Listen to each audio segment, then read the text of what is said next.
शत्रुंजय नदी पर सी plane project की जरूरत क्यों नहीं है। पिछले वीडियो में हमने अनेक कारण देखे और इस प्रोजेक्ट से फायदा तो न के बराबर और उल्टा भयंकर नुकसान साफ साफ दिखाई दे रहा है। हो सकता है सरकार की प्लानिंग बढ़िया हो, इरादा इंटेंशन भी अच्छा हो, लेकिन जो स्थान चुना है वो सही नहीं है। तर्क के साथ हम अपनी बात रखेंगे और सरकार तक अपनी बात पहुंचाएंगे कि क्यों ये सी प्लेन प्रोजेक्ट शत्रुंजय नदी पर नहीं होना चाहिए। सरकार के सामने आज कुछ आंकड़े रखेंगे और अंत में एक बहुत बड़ा सुझाव बताएंगे। अगर आपको सही लगे तो वह सुझाव सरकार तक पहुंचाने में पूरी कोशिश कीजिएगा। बने रहिए इस वीडियो के अंत तक। कई लोगों के मन में ये होगा कि सरकार तो जैनों के इस पवित्र स्थल शत्रुंजय के लिए रिलीजियस टूरिज्म को बूस्ट करने की मंशा से काम कर रही है। इस पर हम आपके सामने कुछ डेटा रखना चाहते हैं, जिसे देखने के बाद आप खुद ब खुद कहोगे कि सरकार को शत्रुंजय के बजाय किसी और स्थान पर फोकस करना चाहिए। लॉकडाउन के पहले का डेटा आपके सामने रख रहे हैं, ध्यान से देखिएगा। हर साल मिनिमम 6 लाख यात्रिक शत्रुंजय आते हैं, यात्रा करते हैं, भक्ति करते हैं। 30,000 लोग 6 गौ की फेरी में आते हैं। 10,000 से 12,000 लोग आखा तीज के पारने के दिन आते हैं। 5,000 लोग चैत्री पूनम पर आते हैं। 10,000 लोग कार्तिक सुद पूनम के दिन आते हैं। 4,000 लोग फागनवद आटम के दिन। 5,000 लोग वैशाखवद छठ के दिन। नव्वानु नामक एक यात्रा होती है, यानी 99 बार 99 टाइम्स शत्रुंजय की यात्रा की जाती है। 20 से 22 ग्रुप्स की नव्वानु यात्रा हर वर्ष होती है, जिसमें एवरेज 500 लोग एक एक नव्वानु में होते हैं। 500 इंटू 20, 500 इंटू 20 हर वर्ष आप हिसाब कर सकते हैं। और ये सारे यात्रिक 1.5 से 2 महीने वही पालिताना में रहते हैं। फिर इन्हें मिलने के लिए इनके माता पिता, परिवार, रिश्तेदार जन आदि आते हैं। चातुर्मास में यात्रा नहीं की जाती, इसलिए 8 महीनों का ये संक्षेप में डेटा है, यानी मिनिमम डेटा है। जब इतने विशाल रूप में लोगों का, यात्रिकों का, श्रद्धालुओं का आना जाना ऑलरेडी हो रहा है, तो फिर इस तरह की सी प्लेन सर्विस की शत्रुंजय में क्या जरूरत है। अभी रिपोर्ट के मुताबिक दिन में 4 बार सी प्लेन सर्विस होगी। 15 लोग एक बार में बैठेंगे, यानी कुल 60 लोग। मान लेते हैं भविष्य में 8 बार सी प्लेन सर्विस दी जाएगी, यानी 120 लोग। मात्र 120 लोगों के लिए इस तरह की सर्विस कितनी लॉजिकल लगती है। 120 लोगों के मौज के लिए, टूरिज्म के लिए क्या उन 6 लाख लोगों की आस्थाओं के साथ खेलना सही है? एक यात्रिक तीर्थ यात्रा पर आध्यात्मिक दृष्टि से जाता है, मन की शांति के लिए जाता है, भाग दौड़ की जिंदगी से कुछ समय के लिए दूर रहने के लिए जाता है, आत्मा के विकास के लिए जाता है। और ऐसे पवित्र स्थल पर सी प्लेन सर्विस, यानी समय समय पर प्लेन टेक ऑफ होगी, प्लेन लैंड होगी, धीरे धीरे फ्रीक्वेंसी बढ़ेगी, शोर शराबा होगा, साधना का स्थल नॉइस पोल्यूशन से भर जाएगा। अनेक साधक ऐसे होते हैं जो तलहटी से चढ़ते हैं, लेकिन शत्रुंजय नदी के समीप या पर्वत की गुफाओं में साधना भी करते हैं। उन साधकों की साधना में बाधा पहुंचाना उन साधकों की साधना को कितना नुकसान पहुंचेगा, इसका आकलन शायद सरकार ने नहीं किया है। गुजरात इकोलॉजिकल कमीशन, जो गुजरात सरकार के अंतर्गत आता है, उसके रिपोर्ट के मुताबिक शत्रुंजय पर्वत के आसपास के विस्तार के अंदर एशियाटिक लायंस का रहवास है। यही शत्रुंजय डैम के आसपास भी इनका रहवास है।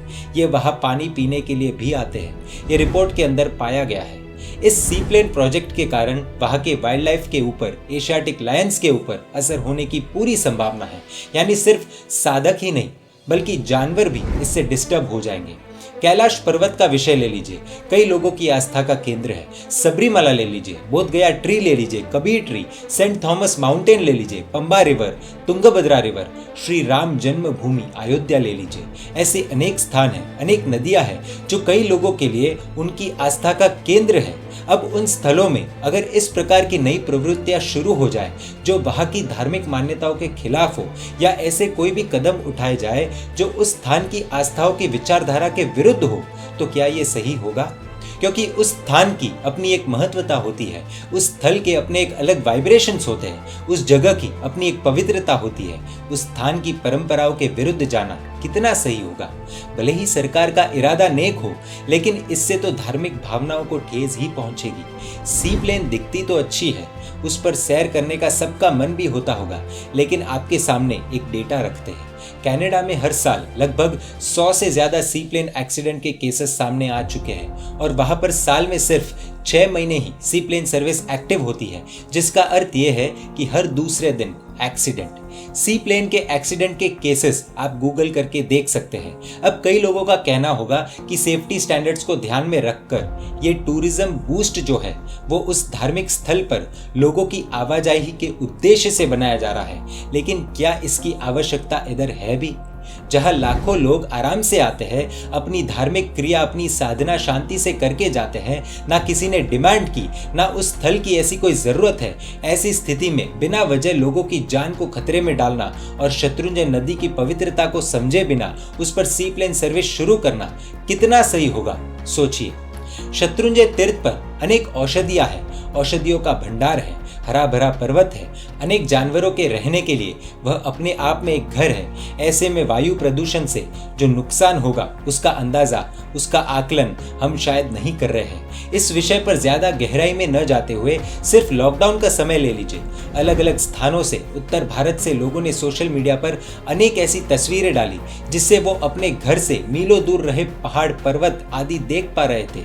कारण सिर्फ इतना था कि हम मनुष्य घर पर थे। वायु प्रदूषण का प्रकोप हम पहले ही बहुत देख चुके हैं, इसलिए अब शत्रुंजय जैसी अद्भुत पवित्र भूमि के साथ स्पिरिचुअल प्लेसेस में कम से कम वायु प्रदूषण ना हो या कम से कम हो, इसका तो हम प्रयत्न कर ही सकते हैं। जो भी तीर्थ भूमियां या पवित्र स्थल टूरिज्म स्पॉट बने हैं, वहां पर गंदगी के अलावा कुछ नहीं आया है। हो सकता है सरकार का नजरिया हो कि हम ऐसी कोई सुविधा करके शत्रुंजय के श्रद्धालुओं की मदद करना चाहते हो, लेकिन इस मामले में चूक कहां पर हो रही है उस पर शायद किसी का ध्यान नहीं जा रहा है।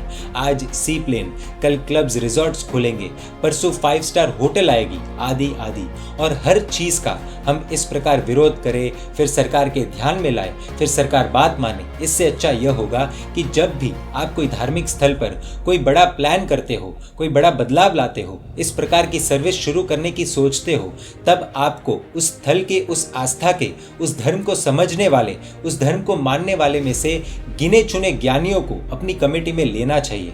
उदाहरण के लिए शत्रुंजय की पीढ़ी के कोई वरिष्ठ ज्ञानी अधिकारी को यदि आप अपनी कमेटी में लेते हो और आप प्रस्ताव दो कि शत्रुंजय पर्वत पर हमें और हरियाली बढ़ानी है, इस पवित्र पर्वत को और हरा भरा करना है, जिससे यात्रिकों को यात्रा करने में और आनंद आए, पर्यावरण के अनुकूल हो, जैन धर्म की विचारधारा से मेल खाता हो, तो उसका कोई भी विरोध नहीं करेगा, उल्टा समर्थन ही करेगा।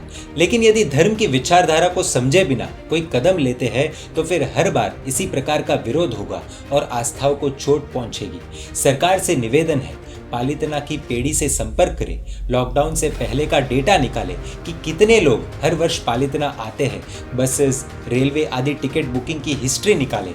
खुद ब खुद समझ आ जाएगा कि जो पवित्र शत्रुंजय स्थल ऑलरेडी बूस्टेड है, उसे इस प्रकार के सी प्लेन सर्विसेज की कोई आवश्यकता नहीं है। विकास का कोई विरोध नहीं है, ना ही सी प्लेन का हम विरोध कर रहे हैं, लेकिन शत्रुंजय नदी पर इस तरह की सी प्लेन सर्विस से हमारी धार्मिक भावनाएं आहत हो रही है। दोस्तों, कल हमने विरोध शुरू कर दिया था, लेकिन अगर हम सोचेंगे कि एक दिन का विरोध काफ़ी होगा तो हम फिर से भ्रम में फंस जाएंगे। जब तक सरकार से आधिकारिक तौर पर ये आश्वासन न आए, तब तक लगातार इस विरोध को हमें जारी रखना होगा। शत्रुंजय हम सभी का है। अपने आसपास के लोगों को इस विषय पर जागरूक कीजिए, ये वीडियो उन तक शेयर कीजिए, उन्हें भी शासन के इस कार्य में जोड़िए। इस विषय पर आगे जो होगा उस पर हम आपको अपडेट्स देते रहेंगे। इसके लिए आप हमारा YouTube चैनल सब्सक्राइब कर नोटिफिकेशंस के लिए बेल आइकन प्रेस कर सकते हैं। आप जैन मीडिया को ट्विटर पर फॉलो कर सकते हैं, फेसबुक और इंस्टाग्राम पर भी आप हमें फॉलो कर सकते हैं। जय जिन शासन, जय शत्रुंजय, जय आदिनाथ।